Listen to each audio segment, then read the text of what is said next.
आज हम लोग परसेंटेज शिफ्टिंग बेस्ड जो कैलकुलेशन होता है उस बारे में सीखेंगे कि अगर कोई परसेंटेज कुछ इस तरह दिया रहता है 38% ऑफ 50, 16% ऑफ 25, इसको हम लोग सेकंड में कैसे कर सकते हैं।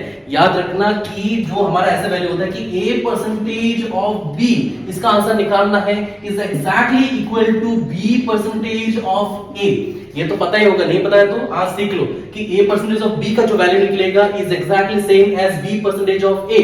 That means 38% of 50 will give you the same answer as 50% of 38, so we'll give you this question and this question and this question। तो मैं ये लिख सकता हूं कि 38% of 50 जो है I can write in this manner कि 50% of 38, I can write that। और हमें पता है कि 50% का मतलब क्या है, 1/2 1/2 into 38 will give you how much, 19। that's the answer, right।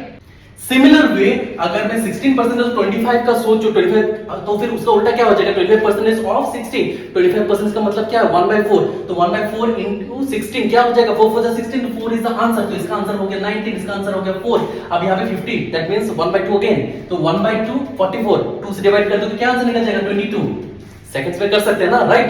तो यहां हम लोगों ने क्या किया, कोई ज्यादा बड़ा ट्रिक नहीं है। All we learned is the swapping part, जो दिमाग का ही काम है, कुछ नहीं। That means the way you can think कि इसका सॉल्यूशन कैसे कैसे निकल सकता है। अगर फंडा पता है तो ऐसे बहुत सारी चीजें ट्रिक में बदल जाते हैं, right. Now I want you all to take out this answer and tell me in the comment section.